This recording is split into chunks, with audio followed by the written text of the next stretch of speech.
home field advantage for a chance to see yourself on our show. That could be you. Will doesn't have to do anything to get on our show. He just has to wake up, open his garage door, pop his camera on, and poof, here he is. Yep, and then chug a martini before I come in, and I am good to go, kids. I am good to go. I also have my blankie out here, so this keeps me nice and warm as well. Is that lucky? Yeah, I have to. I need one of those. I need a blanket. Yeah, I don't know. Either way, though, it needs to be heated, that's for sure. Either way, as I have my blanket on my lap, I'll give you some news. And as hard as our guy KB tried to inspire the Bills to a win over the Chiefs on Sunday with that pep talk, and granted, I felt like diving through a table for KB. They came up short against KC. As we know, the offense proved to be just too much. Explosive as always in that AFC Championship game. In fact, Kansas City beating Buffalo twice this year, once in the regular season as well. But there's not disgrace in that, as the Chiefs have established themselves as the cream of the crop in the AFC. Bills head coach Sean McDermott saying his team will be stronger from the championship game experience. There is still a gap from where, in terms of where we are and where they are.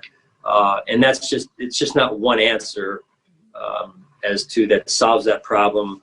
A lot of our players have never been in a game of that magnitude on that stage, and I'm confident that we will learn from that experience. Those players in particular will learn that had never been in that situation, and we as an organization, I think, learned a lot by going through the week we just went through. Well, out here in Los Angeles, Jared Goff's and Sean McVay's relationship seems to be at a bit of a crossroads. The Rams head coach recently saying Goff would have to compete for his job just like everybody else. The team's general manager, Les Snead, speaking to reporters Tuesday, and didn't exactly give Goff's future with the team a ringing endorsement either. So you can't say at this moment that Jared Goff will be on the team in 2021. What I can say is Jared Goff's a Ram in this moment. And I said it's way too early to speculate. The future, that's a beautiful mystery. Yes, it is. In this moment, Omar Ruiz did report that passing game coordinator Shane Waldron will become the new offensive coordinator for the team. The question becomes, Kay and guys, is whether he is going to be designing plays for Jared Goff, because after all, we were hyping up the Wolf of Ball Street on the show, and he balled out in a short amount of time that we saw him out there. So a lot of things in flux in LA, especially in the quarterback position. Appreciate the updates. We'll let Schrags get in here with his thoughts. Not to correct Will, Shane Waldron's actually leaving to go to Seattle, the rivals. So Kevin O'Connell, so it's going to be a question of losing Shane Waldron, who took the job, as Omar reported, to go to the Seattle Seahawks, which is in the division, which gets things very interesting. Because he's been in Jared Goff's ear quite a bit. This is not good for Most Goff. importantly, I mean, Jared Goff's a Ram for now. For now, a beautiful mystery, not for Jared. It's less is the way with words. That one hurt. Yeah, let's talk quarterbacks, shall we? Following their loss to the Bucs on Sunday, and Schrags appreciate that. Aaron Rodgers said his future in Green Bay was uncertain. Now, yesterday he clarified his post-game comments. Take a look. Now, obviously, after the season that I had, and potentially win an MVP, and we obviously made it another good run. I don't think that there's any reason why I wouldn't be back. But look, I think there's not many absolutes, as you guys know, in this business. So to make an absolute statement about something that is not an absolute, just I didn't do it, and I guess that's why it went kind of nuts.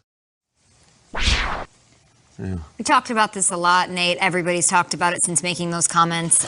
He sort of said when he was talking to Pat there also that he was just removed from crying in the locker room with his teammates and the loss. So he didn't say I was emotional or I was speaking out of emotion, but he sort of alluded to the fact that played into it a little bit. What did you make of what he said yesterday to Pat McAfee? He's very candid. Long interview, yeah. I listened to all of it. He was very chill. I like seeing Aaron Rodgers on the Pat McAfee show. Shout out to Pat McAfee doing his thing after he got done playing. Yesterday we did our concern. Out of 10, where do you feel like this is a concern for Aaron Rodgers leaving Green Bay? And I said it's a 1. And I was very matter of fact. We think that the Green Bay Packers, they're going to let Aaron Rodgers go after having an amazing season, most likely our MVP. And I said it yesterday, I'll say it again. The grass is not always greener on the other side.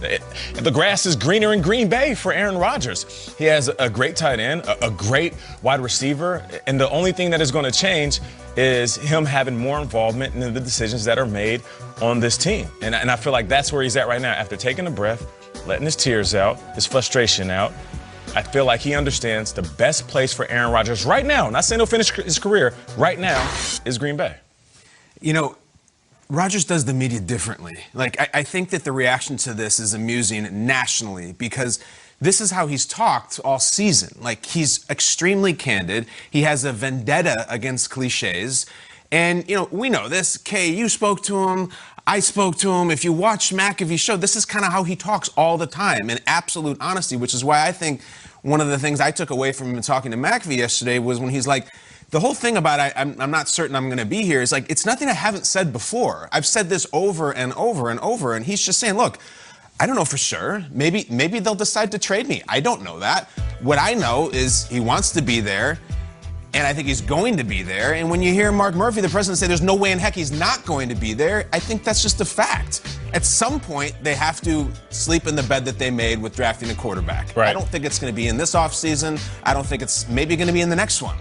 But in terms of the hubbub of Rodgers was like, I'm paraphrasing, I didn't really understand everyone's reaction because I've been saying for a year that I'm uncertain about my future, and just saying it after the game, I guess, made everybody's head spin. But my take has always been the same. You know, it's your comment on the media and how Rodgers approaches the media and how he's been doing it this year, I think, is really significant. Yesterday in Pittsburgh, a player of a much lesser caliber as far as national name is TJ Watt. He might be our defensive player of the year, but there was a local radio host in Pittsburgh saying TJ Watt walked out on his exit interview, didn't meet with any of the management, and then TJ Watt runs to Twitter and is like, that didn't happen, here's the story. And it's like, Rodgers has this platform on McAfee's show every Tuesday where it's a half hour and they ask him everything and he answers candidly.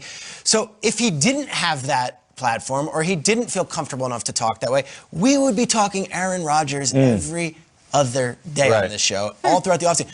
So to Rodgers' credit, he nips it in the bud. Nothing gets lost in translation. He's like, this is me talking. This is not speculation. This is not sources. And I appreciate that. And I think it does change the paradigm because for years I've lived in New York and it's been Eli and Darnold and it's been these quarterbacks who do a 10-minute interview on Monday on WFAN and it's just stock answers and there's speculation anyway.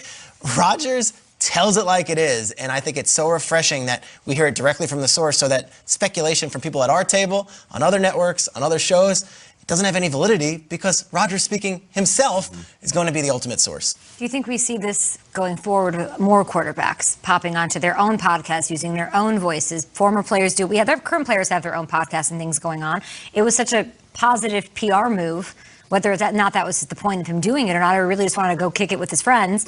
Everyone's looking at him a little bit differently this year because it's who he really is, not what the narrative around him is. It's as good, if not better, than any of the sit-down interviews any of the networks do on the pregame shows where we gloss it up with B-roll and do it. It's 30 minutes of just candid conversation. It's like a podcast, and that's really the ultimate compliment for conversation. But do you think more quarterbacks will do that? Depends who they are. They shouldn't. They can't do it like he does. He's pretty good. He's 15 years in. No, I don't, because I think they'll get in trouble. Yeah. I think they'll get too comfortable. And we got cigars and we're talking. Rodgers can manage himself. 15 years in, very smart, gets out the exact message and nothing else. I think other guys would be like, I want to do that thing. And then you're going to have to answer for something irresponsible. He says, I'd be very careful. Love it. There's a Reese's peanut butter cup over there by our stage manager, Enza, with my name on it, Kyle. We talked about this at length yesterday, and it makes me think of this, a peek at the league's future.